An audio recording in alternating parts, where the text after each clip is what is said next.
Do you make decisions quickly, or do you like taking your time? In the Gospels, we meet both kinds of people, both kinds of responses when Jesus invites people to come and follow him. We meet people in the Gospels whom Jesus says, "Come, follow me," but they say, "Oh, Lord, I'd love to do that, but first let me go and say goodbye to my family, or check on my oxen, or bury my father," which doesn't mean go to his funeral. It means a much longer sense of fulfilling duty to parents. We don't know their names because chances are they never came back. But they took so long thinking about it that the opportunity passed them by and they never got to respond. So by the time the Gospels were written, no one knew their names. But then by contrast, we meet Peter and Andrew, James and John in today's Gospel.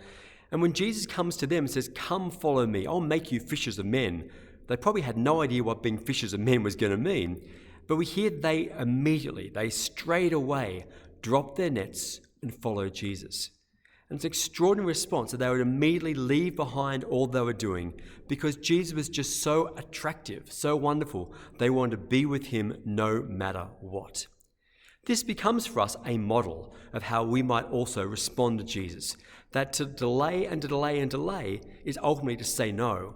And so the right response is to say yes straight away, immediately, when we know it is truly the Lord who is calling. But wait, that could be a bit rash, couldn't it? It might make us make a terrible decision if, in fact, we misunderstand God's call. In fact, we are responding to what we think might be Jesus calling us. Turns out to be our own inner voice, our own inclinations, or something else entirely. So what do we do with that? Well, St. Ignatius of Loyola was very interested in how we make good decisions, how we discern God's call for our lives. And he said there are 3 different times, or 3 ways, that we might make a decision.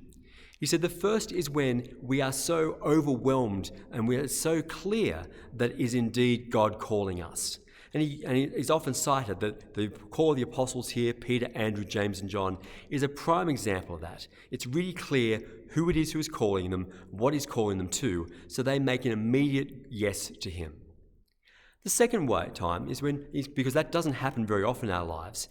He said is when we have to take a bit more time really discerning and using our emotions, using our sense, using our own inner intuition to sort of work out over time what God is calling us to. And that means praying with the different options available to us and to notice the patterns of consolation and desolation. Consolation being a sense of energy and joy and movement and peace. And desolation being the opposite, a sense of disquiet, dissatisfaction, of unease.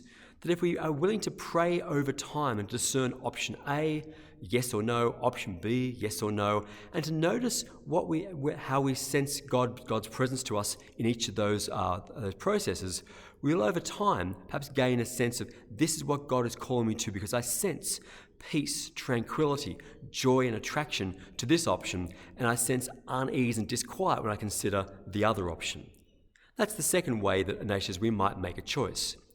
And he says, thirdly, if neither the first or the second option work, he said for the times just tranquility and no movement, then we have to move on to a more, detailed intellectual approach where we do lists of pros and cons and then find ways to pray with those. But he said the first 2 methods are kind of preferable. But to avoid being rash, to avoid having a sense of, well, I think I know what God's saying, let me quit my job and move overseas and run away with my life, whatever it might be. He said, whatever process we use to make a choice, we need to come back and confirm that in prayer. We need to take it back to the Lord and say, Lord, show me if this is indeed what you are saying to me. So if I have a strong sense that like the apostles, I know what God is calling me to, I say, Lord, yes, I want to say yes to you because I think you're calling me. But Lord, if this is truly you, then I'm going to check in with you tomorrow in prayer and the next day and the next day and ask you to say that to me again. You will show me, you'll confirm in my heart, this is indeed from you.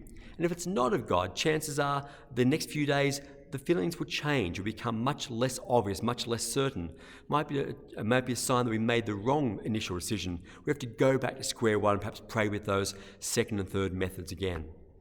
I remember many years ago, before I was a priest, I had a job and I'd actually was about to move house. I'd paid a bond on an apartment to move into. And I got a phone call inviting me to, which involved moving down to Cooma and the snowfields and taking up a job for the winter.